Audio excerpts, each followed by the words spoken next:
दोस्तों नमस्कार। Bar council of India ने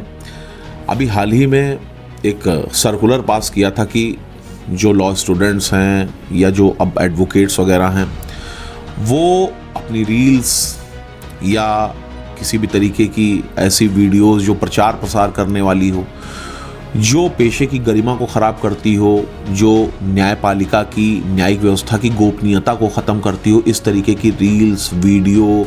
या और भी अनएथिकल जो भी चीज़ें हैं उनको अब वो नहीं बना सकेंगे, और अगर बनाएंगे तो उनके ऊपर डिसिप्लिनरी एक्शन लिया जाएगा। वेरी गुड, कोई दिक्कत नहीं है भाई। जाहिर सी बात है कि पेशे की गरिमा तो बनी ही रहनी चाहिए, न्यायपालिका की स्वतंत्रता पर भी खतरा नहीं आना चाहिए, चलो वो भी माना, गोपनीयता भी भंग नहीं होनी चाहिए, वो भी मान लिया, ये भी बिल्कुल अच्छी बात है, सही बात है। खैर, कुल मिलाकर के मैं सिर्फ इतना कहना चाहूँगा कि भाई आप जो इनिशियल स्टेज पर ग्रास रूट लेवल पर जो सफाई होनी चाहिए, जहां से निकल करके नीचे से ऊपर गंदगी पहुंचती है, उस पर भैया आपका ध्यान कब जाएगा, कब आप लोग उस चीज को देख पाएंगे।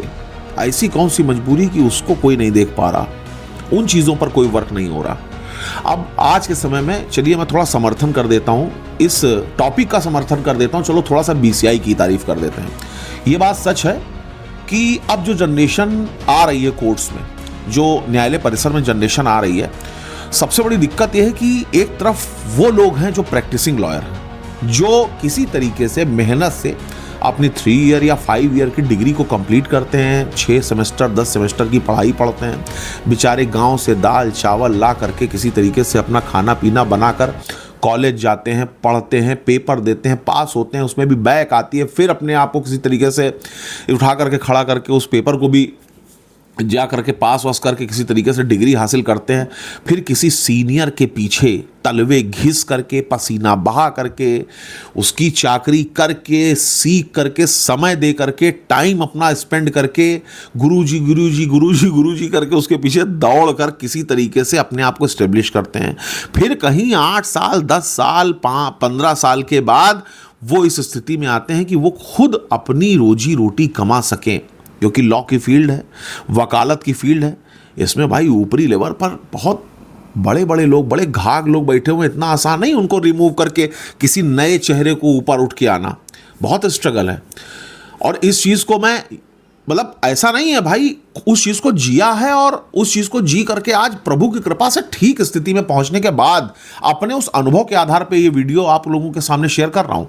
ऐसा मत समझना कि बस बैठ करके भैया बताए दे रहे हैं, बता नहीं रहे हैं, एक एक चीज को खुद जिया है, इसलिए मैं आपको बता रहा हूं। तो चलिए, टॉपिक जो मेन है वो ये है कि ये जो नीचे से रील बनाने वाले कि पहुंच गए भैया कहीं गांव खेड़े से वकालत करके, अब जो कॉलेजेस अनऑथराइज तरीके से पूरे भारत भर में गली मोहल्ला गांव खेड़ा जनपद पता नहीं कहां कहां नदी नाले के किनारे चल रहा है, उनके ऊपर कोई लगाम नहीं, उनको कोई नहीं देख पा रहा। भाई एक दिन तो मेरे चैम्बर में पता नहीं कोई एक भाई साहब आए, वो टहल के गली में वो कार्ड बांट रहे थे पूरे, जहाँ पे लॉयर्स के चैम्बर बने हुए हैं, वहाँ पर पे वो 2 कार्ड छोड़ करके मेरे चैम्बर में चले गए कि भैया सब जूनियर बैठे हो, तो उन्होंने बताया कि भैया कोई आया था, वो ये कार्ड दे करके गया, कह रहा है कि किसी को वकालत करनी होगी तो भैया ये संपर्क करिएगा। उन्होंने कोई अपना 2 कमरे का एक लॉ कॉलेज खोला था।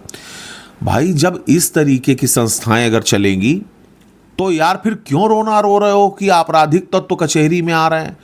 तुमको क्या लग रहा है, जो आदमी कहीं पर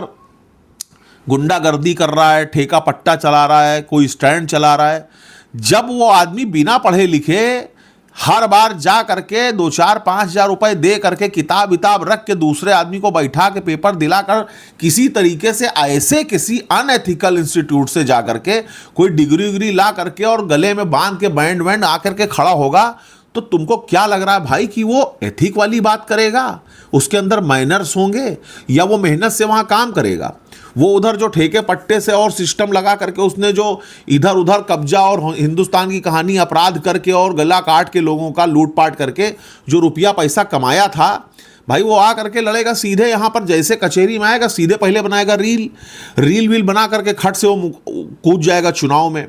भाई सबसे पहले वो यहीं से स्टार्टिंग ही करेगा। क्यों? क्योंकि कमाई का साधन कहीं और है। उसको वकालत की कमाई से या इस प्रोफेशनल कमाई से या मेहनत करके अपने आप को वकील के रूप में स्टेब्लिश करने की कोई उसको कभी उसके दिमाग में थिंकिंग ही नहीं आएगी। और फिर वही बात आती कि इसका पूरा जिम्मेदार है सिस्टम, क्योंकि सिस्टम ने कभी इस चीज को देखा ही नहीं, महसूस ही नहीं किया कि आखिर ये खेप निकल के कहां से आ रही है। एक तरफ वो लोग हैं जो मेहनत से पढ़ रहे हैं, जो सही इंस्टीट्यूट से, जो अथराइज्ड इंस्टीट्यूट से पढ़ करके बाहर आ रहे हैं, एक तरफ वो जनसंख्या है जो पता लगा रहे लखनऊ में रहे हैं और वकालत कहां से कर रहे हैं, वो कहीं वो मिहीपुरवा के अंदर एक कॉलेज चल रहा है, वो गांव में 2 कमरा बना हुआ है और छत का चूना झाड़ा जा रहा है, गुरुजी बाहर खड़े जो है पान खा रहे हैं, थूक रहे हैं और अंदर मस्खरी चल रही है। अब जब वहां से आदमी आएगा जहां कोई देखने वाला नहीं, झांकने वाला नहीं, कहीं कोई सही शिक्षा व्यवस्था नहीं, कहीं कोई पद्धति नहीं, और पता लगा कॉलेज भी फर्जी चल रहा है, डिग्री भी फर्जी मिल रही है, पता नहीं कौन चला रहा है कौन नहीं चला रहा, उसकी कोई जांच नहीं हो रही, उसके ऊपर कोई एक्शन नहीं हो रहा, वहां से जब आदमी आएगा तो सीधे पहुंच करके उन लोगों की रोजी रोटी वो खा लेगा जो बेचारे 10 साल से 15 साल से मेहनत कर रहे हैं। वो सीधे आकर के और सीधे पहुंच के एकदम वांटेड फिल्म के सलमान खान के तरीके से घुसेंगे और पट्टा उट्टा बांध के और 4 आदमी को 10 आदमी को लेकर के दिन भर चलेंगे और रात में अपना बढ़िया दारू मुर्गा उड़ाने के बाद और उसके बाद रील वील बनेगी उनकी। तब कुल मिलाकर के सिस्टम हो जाएगा वहां फेल, क्योंकि फिर वहां से केवल और केवल शुरुआत होगी अपराध की। और इन लोगों को देख करके जब नई जनरेशन कोर्ट्स में प्रवेश करती है तो उनको भी लगता है कि यार 8 साल 10 साल रगड़ने के बाद कहीं महीने का 10-5 हजार रुपया, इतना इंतजार कौन करेगा। चलो यार भैया जा रहे हैं, देख रहे हो जलवा भैया का थार से चल रहे, चश्मा पहन के इन्हीं के साथ चलो, देख रहे हो यार अभी मुश्किल से साल भर हुआ, भैया ने 2 फॉर्च्यूनर, पजेरो और थार, और वहां देखो कितना बड़ा उन्होंने बंगला बनाया है 2 करोड़ रुपए का, वो गांव में देख रहे हो कितना जलजलेदार उन्होंने मकान खड़ा किया है। तो अब यार कौन इंतजार करेगा 10 साल का, तो ये काम करना है। तो कुल मिला के परिस्थितियों को आप समझिएगा, आप खुद जिम्मेदार हैं, सिस्टम जिम्मेदार है। ऐसे अनऑथराइज्ड लॉ कॉलेजेस, ऐसे अनएथिकल इंस्टीट्यूट्स,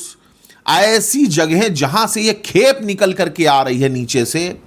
उन चीजों पर लगाम लगनी चाहिए। चीजों को इतना स्ट्रिक्ट होना चाहिए। एलएलबी की डिग्री को भाई ऐसा बना दिया कि ऐसा लगता है कि सुबेरे जाएंगे चोर बाजार से डिग्री खरीद के कूड़े के भाव ले आएंगे, बांट देंगे। छानना चाहिए। अब आवश्यकता है, न जाने कचहरी परिसर में कितने ऐसे लोग घूम रहे हैं जो न रजिस्टर्ड एडवोकेट हैं, न जिनके पास कोई सही डिग्री है, न जिनको वकालत की ABCD आती है, न उनको कोई आइडेंटिफाई करने वाला है। कुछ भी सही नहीं है। और जाहिर सी बात है कि ऐसा आदमी कभी भी जाकर के कोर्ट रूम में वकालत करता ही नहीं होगा। तो जब वो वकालत नहीं करता होगा और वो कचहरी में बैठा है, तो वो उन लोगों के लिए बहुत बड़ा खतरा है जो मेहनत करके, मशक्कत करके, पढ़ लिख करके एक एक शब्द, एक एक अक्षर अपने केस को तैयार करके किसी एक आदमी के लिए मुकदमा लड़ने आए हैं। वो उनको हताश करेगा, उनका हक खाएगा, रोजी रोटी खा लेगा, क्योंकि वो आने वाले मुवक्किलों को शॉर्टकट बताएगा, उनको लूटेगा, उनसे मोटी रकम वसूलेगा, अपराध के जरिए जाकर के उनको रिलीफ किसी तरीके से दिलाने की कोशिश करेगा, और अगर नहीं दिला पाएगा तो वो उन मुवक्किलों को भी मार के ही भगाएगा, उसके पास और कोई रास्ता नहीं है। तो कुल मिलाकर के ऐसे इंस्टीट्यूट्स पर, ऐसे ऑर्गेनाइजेशंस पर, ऐसे फर्जी चल रहे लॉ कॉलेजेस पर भी पूरा का पूरा सख्त जो एक्शन है वो लिया जाना चाहिए, BCI के द्वारा, सुप्रीम कोर्ट के द्वारा, हाई कोर्ट्स के द्वारा, कि आखिर ये आपराधिक प्रवृत्ति के जो तत्व निकल करके ऊपर आ करके इस तरीके की अनएथिकल चीजें करते हैं, वो क्यों करते हैं, कैसे करते हैं, और आगे नहीं होनी चाहिए, इनकी पूरी व्यवस्था की जानी चाहिए। धन्यवाद।